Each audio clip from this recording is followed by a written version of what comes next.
Welcome to the first episode from Gardening with Jason for some time. Now, unfortunately, I've had a bit of a bad case of life this year, and I've been too busy to come down. And combined with getting locked out of the allotment last year for a while, and then sort of illness, work, life, etc, etc. It's been really difficult to get down here. The weather hasn't helped. Every time I've sort of gone, oh, I'm going to the allotment, we've had torrential rain. So it's been an absolute nightmare to get anything done here. But I've come down today. I've been down a couple of times, and I've come down today because basically what I'm going to do is, as you can see, I'm going to pretty much be restarting. Now, this area here, I trimmed down to ground level probably 2 weeks ago. And you can see it's all back up already. You know, this is how quickly it grows. So I've got myself some weed membrane, and we're going to cover these areas to stop the weeds and suppress them, and that will hopefully keep them down enough that I can get them under control. But you can see here they're even growing, if you look, in soil that has blown onto the weed membrane. You can see they've got roots there. So it's an absolute nightmare, the weeds. They've really gone mad. But we'll have a look and we'll see what we've got. And then hopefully we'll start clearing some of it, and we can try and get life a bit under control.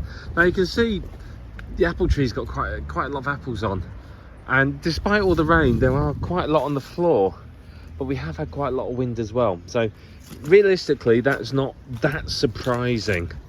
You can see here bindweed. This is the dreaded bindweed, and there you are. Look, there's a hole in the weed membrane there, and look at it all. It's all coming up from under there, and it's all growing over here. So this is a real pest.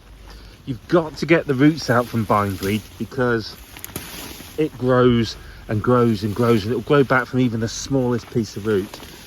So the problem here, of course, is the roots are under the weed membrane, so it's almost impossible to get them out. However, if I can keep pulling the tops out like this and sort of stopping it from growing too much, you can see, oh, it's still attached there. Look at that handful. Very quick pull. Huge handful of weeds. I'll have a lot of compost next year, if nothing else. But the other thing at this time of year to do, once it's all under control, of course, these weed membranes can be lifted, and it can be then dug and the various bits and pieces removed. And you can see again, even more of it here. This is, I'm not sure what that is. I don't remember cutting that back, so I'm not sure if my plot neighbour has happily cut that back for me and left it there for me to claim. But you can see again there's more bindweed here. But one of the big issues when it gets to this stage is these. You've got seed pods. Now, one way to try and, it's not a solution by any stretch of the imagination, but one way to try and get a degree of control is to get some of the seed heads up and get rid of them, because of course they will grow and grow and grow. And there seems to be strawberries under there. These look like strawberry plants. Very strange. They will then seed, and they'll continue to grow the following year. So you can see there again, lots and lots of plants about to seed, and this will spread like absolute wildfire. So very least you can do is try and get the plants with seed heads up first.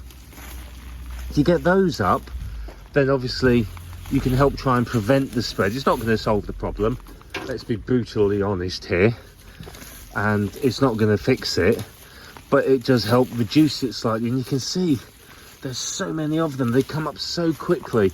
It's very hard to get them under control. There's some fat hen there, all sorts of, God knows what that is, but up it comes.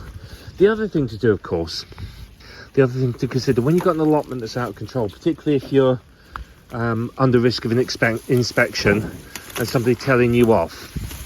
Get the tall weeds cut down. If you cut down the tall weeds and then it's just sort of low-lying weeds, people tend to think it's a lot neater, so they're less likely to say anything. Whereas if you leave a lot of the tall weeds in place, it looks a lot scruffier. Now obviously, if you bring down a strimmer, you either need a petrol strimmer or you need a battery powered one. Battery powered ones are great. They're very light, they're easy to use, and they don't tend to run out of power too long now, particularly if you get decent batteries. But you do need decent batteries. Get a really good quality battery at the best you can afford, or multiple smaller batteries. I use a Ryobi strimmer, and the reason I use the Ryobi strimmer is because I have Ryobi tools, power tools, and they all use the same battery. So for me it's perfect, because what I can do is the batteries that fit my electric drill, they fit my strimmer. So I've got all those extra batteries, so that's really, really good for me. And you can see here we've got some dandelions that are about to spread their seeds. Not dandelions, docks that are about to spread their seeds everywhere. So let's get rid of those. Normally I wouldn't put these on the compost heap.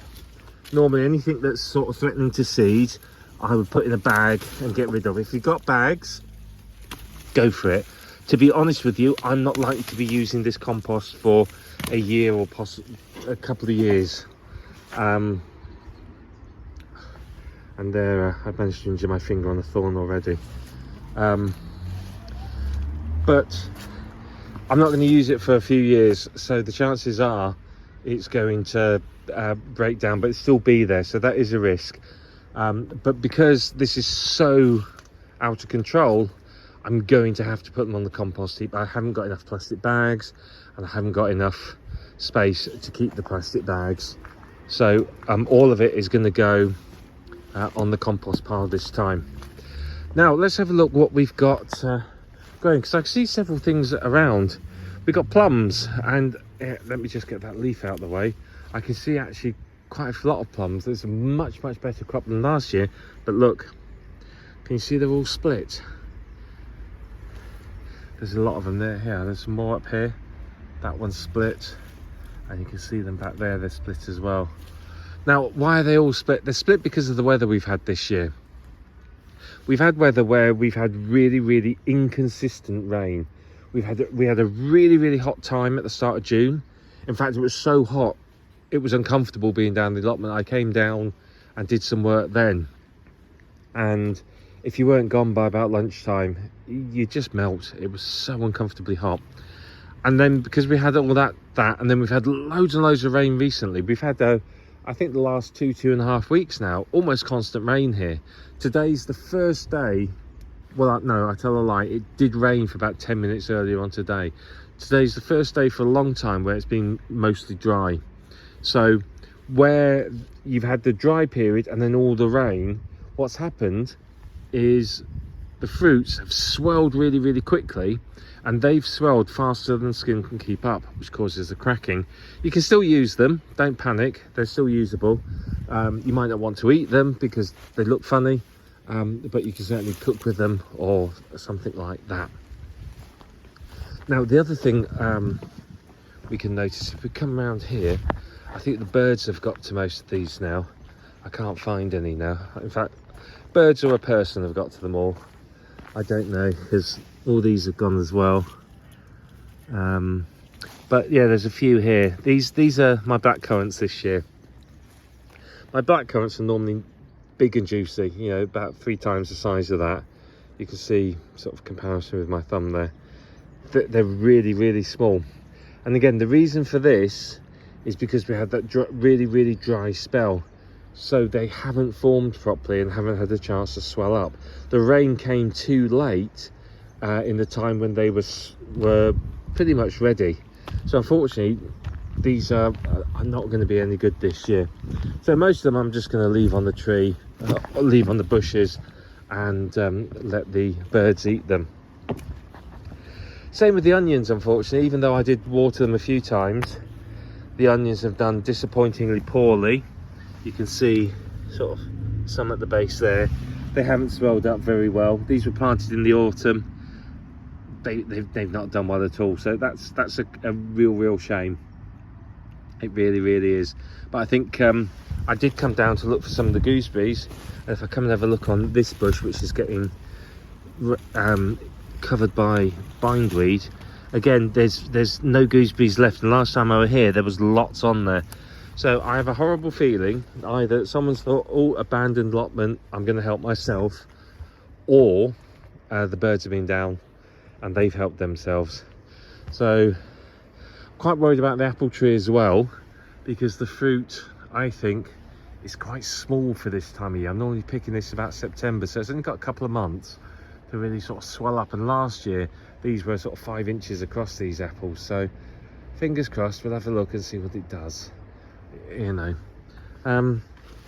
But one thing I did find, which was quite intriguing and I wasn't expecting, is foxgloves. I've got quite a lot of foxgloves appeared on here. Now I have foxgloves in my garden at home that I grow for the insects, so I might rescue some of these. There'll be some because they're biennial, they grow a bit one year and flower and seed the following year.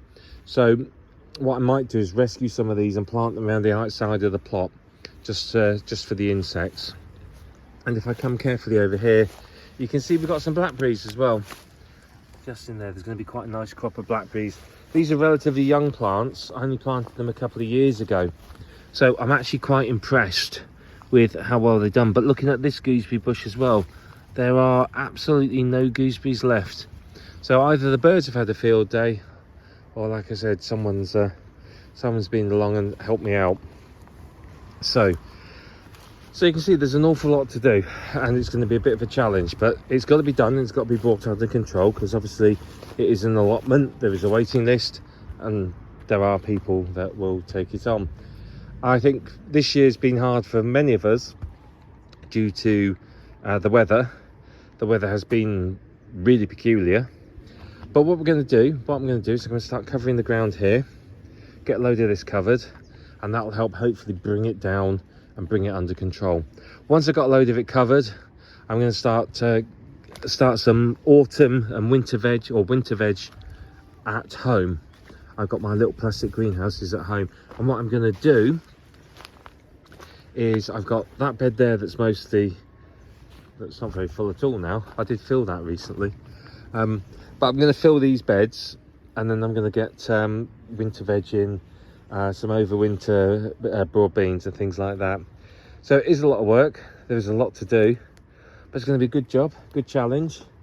And as I said, I can get the bits of the allotment that I've never got under control, and really sort of get planting for next year. So I hope you're doing well, and let me know how you're getting on with your allotment, and if you've got any questions or you need any advice. Though look at this, I'm hardly one to give advice. Just give me a shout and I'll be happy to help.